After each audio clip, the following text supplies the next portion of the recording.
It's another edition of Time About the Movies, and we're jumping into a brand new month. We're looking at the movies of February 5th, 1993. 5 movies to look at. Originally I had 6, but I can't find any footage of Two Want to Fly, which was the last movie on the list here, so unfortunately we got to cut that one out of here. So we still got 5 movies to look at, though, so let's go ahead and jump on into it. We actually have a couple of pretty good movies this week in particular, and we're going to start off with this first one here. The parody spoof starring Emilio Estevez and Samuel L. Jackson, National Lampoon's Loaded Weapon 1.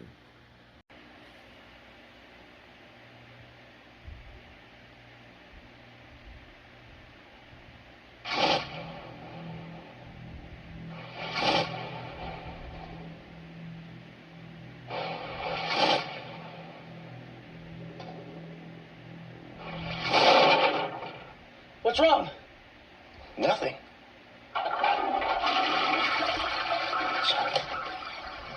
National Lampoon's Loaded Weapon 1. From out of the night comes 2 men with enough courage, enough brains. What you got, Irv? Dandruff, seborrhea, maybe just dry, itchy scalp.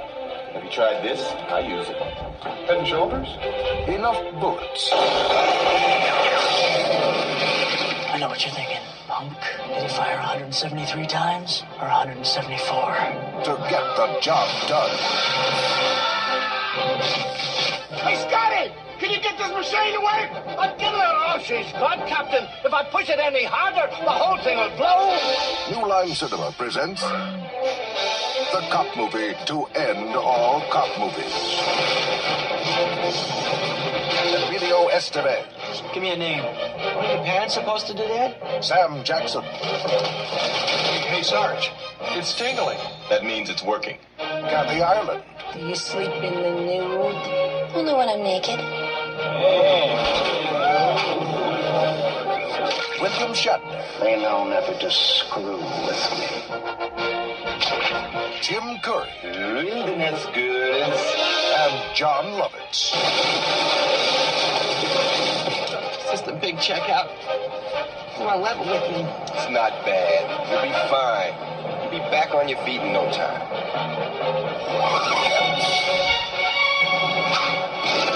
National Lampoon's Loaded Weapon 1. So, this is Mr. Screw with your brain, eat your spleen, wear your flesh as a hairnet leecher, huh? Look who's Mr. Scaredy Pants now.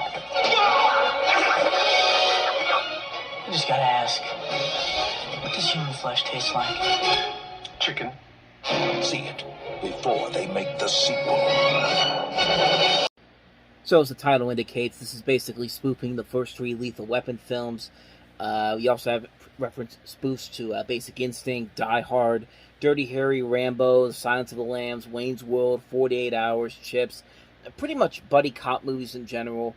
You got Emilio Estevez and Samuel L. Jackson starring as the Merton Riggs of this movie, kind of. Instead of in this movie, they're Sergeant Jack Colt and Sergeant Wes Luger. You also see Kathy Ireland in there, Tim Curry, William Shatner, John Lovitz, Dennis Leary's also in the movie. A lot of names in this movie you'll see here, including you see the cameo by James Doohan as Scotty in there, but also you have Eric Estrada, Larry Wilcox, Corey Feldman, Whoopi Goldberg, Paul Gleason, Phil Hartman, Richard Mole, J.T. Walsh, Bruce Mahler, Robert Shea, Charles Napier. Bruce Willis appears as John McClane in a cameo. Denise Richards is in here. Alice Beasley from Moonlighting and Recess. Dr. Joyce Brothers, Christopher Lambert, Charlie Sheen. Just an entire cast of people, and a good ensemble cast in this movie, and some pretty good cameos in here. And honestly, in terms of these spoof comedies, not a whole lot of them were really as funny as something like the Naked Gun movies or the Hot Shot movies. This is one of the few examples of this is one of the first of the examples where you actually had something that actually was pretty funny overall. Like, I remember watching this movie on video back in the 2000s, never really knowing anything about it, and I just watched it because it's a parody film, like Naked Gun films and the Scary Movie films. And I was pleasantly surprised by it. I was pleasantly surprised on how much I was laughing at this movie. I mean, it's a really funny movie. A very silly movie, a very over-the-top movie, but it's very funny. And you see a lot of the funnier jokes in the trailer, like They don't spoil a lot of the. They spoil some of the jokes, but there are some jokes that are not in this trailer that actually are legitimately funny. And I mean, really, this is a pretty funny movie. Like, I was watching this and I was just like, this is actually pretty good. Like, I don't see that many good spoof movies outside of the Naked Gun films, or the Scary Movie films, or the Hot Shots films, or the Airplane, or just for examples. But this movie really made me laugh the first time I watched it. And every time I watch it, I still find a lot to really laugh about. It is very silly. The jokes may not be as clever as something like the Naked Gun movies or any of the other Zucker Brothers movies, but it's still a really funny movie. It's still a really funny film overall. I really enjoy it a lot. If you haven't seen it and you want to see a pretty funny spoof movie, this definitely takes the cake. It's a very good, funny film. I'd say definitely check it out. Loaded Weapon 1, very funny film. So, with that said, on to the next movie, and that is Richard Gere and Jodie Foster in Sommersby.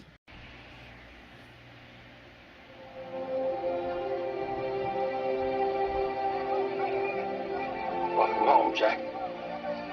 Thank the Lord for bringing you back. 6 years is a long time without any word. She knew his face. Go say hello to your daddy, son.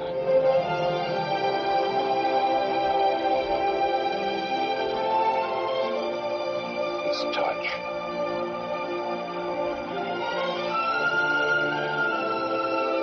His voice.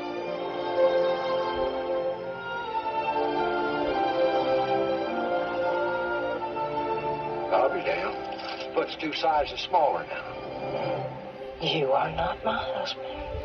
Whoever you think I am, do you love me? You're making me crazy. Who are you? Tell me who you are. I'm gonna burn this place down.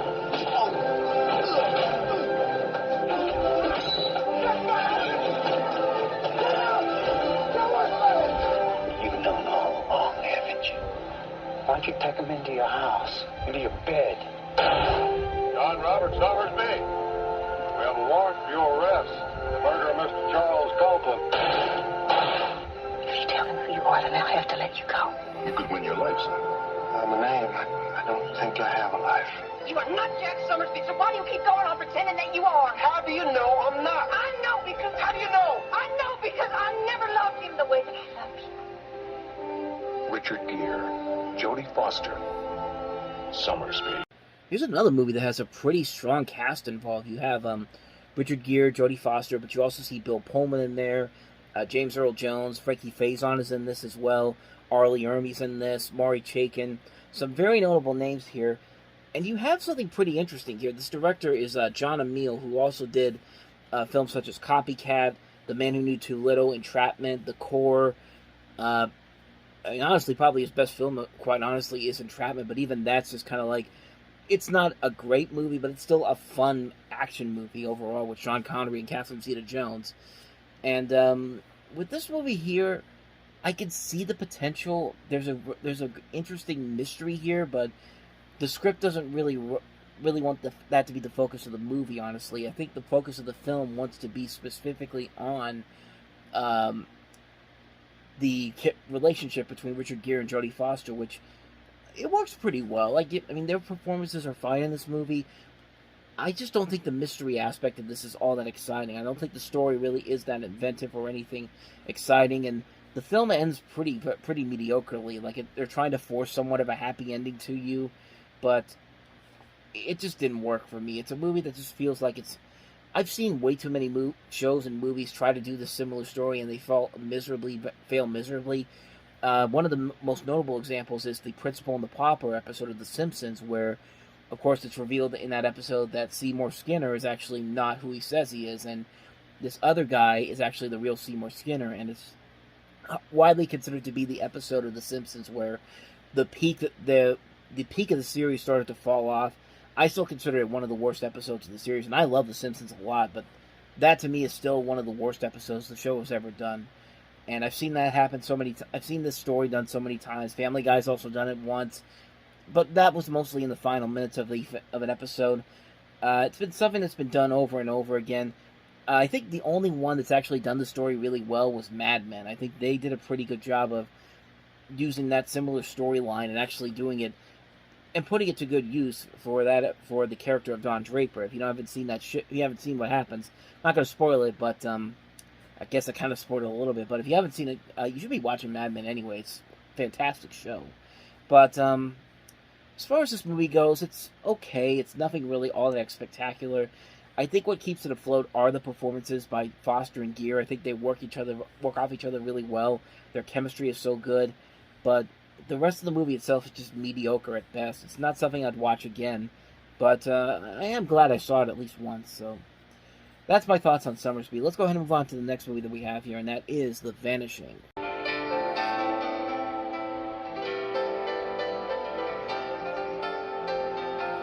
What if, on the best of days, in the most innocent of places, Till death do us part. till death do us part, the one person you loved most suddenly disappeared? How long would you search? He must have loved her very much. I do admire his perseverance. I pretend I have a choice. I have the power either to let her go on living wherever she is happy and never know anything about what happened to her, or she can be dead and I get to find out everything. How far would you go? I just want to know what happened to Diane, and I'm prepared to do anything to find out. How much would you risk? Hello, Jeff. I'm the man you're looking for. I'm Barney. Go to the police. You can't do this on your own. If anything happens to me, or if you speak to anyone, you'll never know what happened. I swear to God, I wish she were dead. You do not know what it is like to not know. Why did you make contact with me? The way you searched for Diane, such a worthy opponent. It's a kindred spirit. She's gone, Jeff. You may never find out how or why. You just have to learn to accept that. You don't care anymore if she's alive or dead. You're just afraid that without the search, you won't know who you are. Please, I just want to know. Drink, and you will experience exactly what she experienced. So this is actually a remake of a French-Dutch film released in 1988 with this actual same director, George Slizer, who did this version. So you would think that if you got the same director who did the original version, he would do just as good of a job with the remake version of it.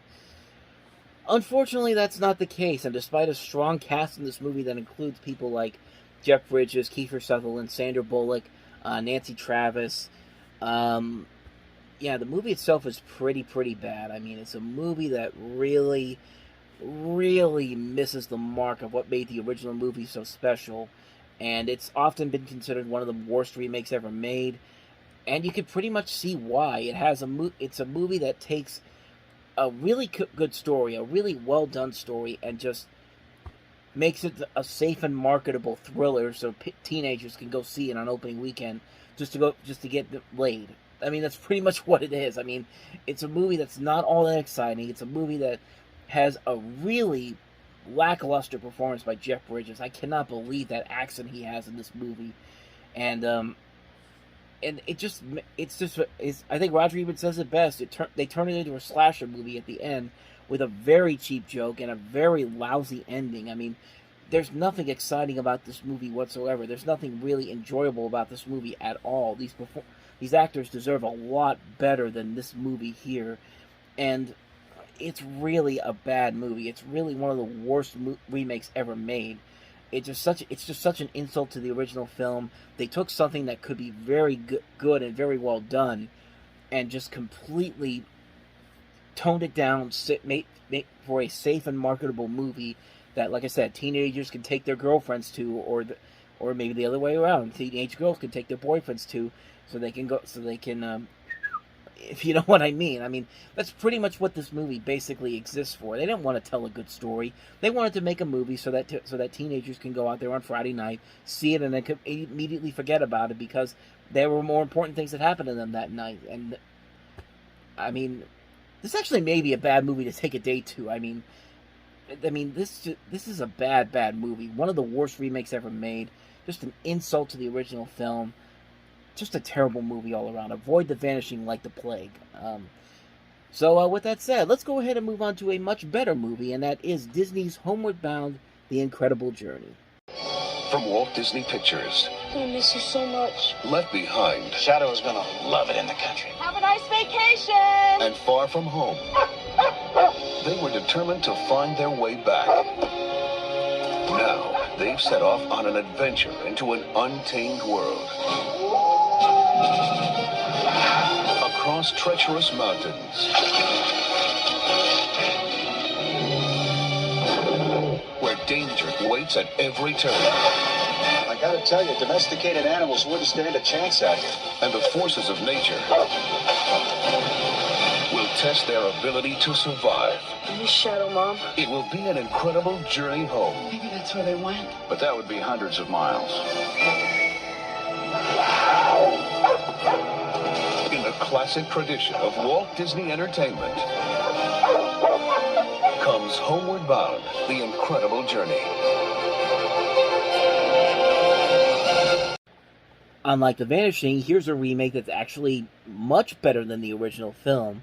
I mean, the original, The Incredible Journey, which I actually didn't know that this was actually based off of a original Disney movie that was actually, well, not even an original Disney movie, it was actually based off of a novel that came out 2 years prior to this, but believe it or not, this actually was a remake of The Incredible Journey from 1963, which, it's a fine movie for what it is. I mean, it's pretty much what you expect it to be in terms of like a classic family Disney adventure from back in the 60s and back from the 60s. It is fine for what it is, but I really do like that this movie is a vast improvement on the original film. I do like this movie a lot. They actually have the voices of Michael J. Fox, Sally Field, and Don Amici in this as the pets, and usually when you add celebrity voices to this, chance is usually you're just doing it so you can put some names on the poster, and they're not really all that memorable, but, you know, honestly, I'm glad they did it this time. I'm glad they did it because it actually does work here. Like, you can really get into these characters a lot with these voice talents that they have. You have Michael J. Fox as Chance, Shadow is voiced by Amici, and Sally Field is Sassy, and these characters, they do a really good job making these voices appeal to these characters. Like, you can feel it's like you can get more invested in these characters and the situations that they put themselves into here. The cast overall is great. Robert Hayes is in here, Kim Greist as the parents. The kids in here are very good. The adventure aspect is great. The comedy works really well. There's a lot of good emotional and serious moments that are done very well. It is a very good, fun family adventure film, and I think it's honestly one of the best remakes Disney's ever done. It improves on the flaws of the original film and creates this fun adventure that you want to go on, and it works on so many levels. It's a movie that still holds up to this very day. Can't recommend this movie enough. Homeward Bound: The Incredible Journey. Amazing, amazing film. So, on that note, let's go ahead and move on to the last movie that we have here, and that is The Cemetary Club. From Touchstone Pictures, they were three friends who thought their best times were behind them. Guys are going to start hitting them. Roll it fate, roll it destiny. That's when they made the decision Sizes 8, 14. to start all over again. Let the games begin.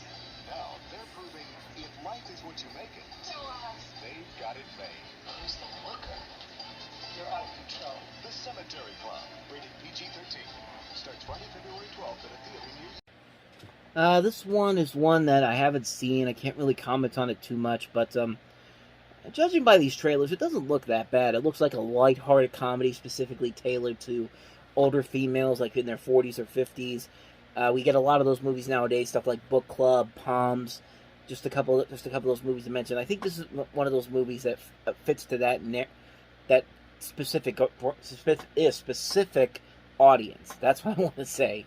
You got some notable actors in here: Ellen Burstyn, Olympia Dukakis, Diane Ladd, Lainey Kazan, Danny Aiello, Christina Ricci's in here, Bernie Casey, Wallace Shawn, Robert Costanzo, Catherine Keener, Jerry Orbach. Just a pretty good cast overall here. I mean, it could be good. I mean, it doesn't look like a terrible movie, but honestly, in terms of these movies, there's only been a couple of them that I've actually seen and actually have kind of liked. Some of the most notable ones include The First Wives Club, which comes out a couple years after this movie did. That's one of those movies. I can't really think of some other movies, but I know there are some other ones. As far as this movie goes, it looks pretty good. It looks like it could be pretty fun. So, I'm not going to rush out to see it anytime soon, but it definitely does look like it could be a lighthearted, enjoyable comedy. That's pretty much all I got for you on this one. That's the Cemetery Club. And so on that note, we wrap up another edition of Time About the Movies. Next time we meet, we'll look at the movies of February 12th. A lot of movies to look at, including one of my all-time favorite movies, Groundhog Day. We also have Untamed Heart. We also have The Temp.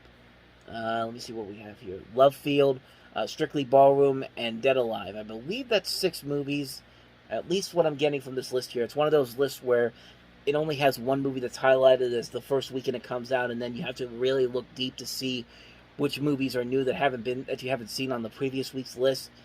So I'm guessing that's 6 movies, and we'll look at those on tomorrow's episode. So, like I said before, these are not going to be coming out every single day now. We're not just going to take Saturday off. It's now going to be every day. You're going to get a brand new episode. So we will do another episode tomorrow. But until then, thank you very much for watching. And if you want to see more videos like this, please hit the playlist on the next page, check out the previous episode, and I will see you guys tomorrow for another episode. So thank you for watching. I'll see you next time, and until then, as always, take care.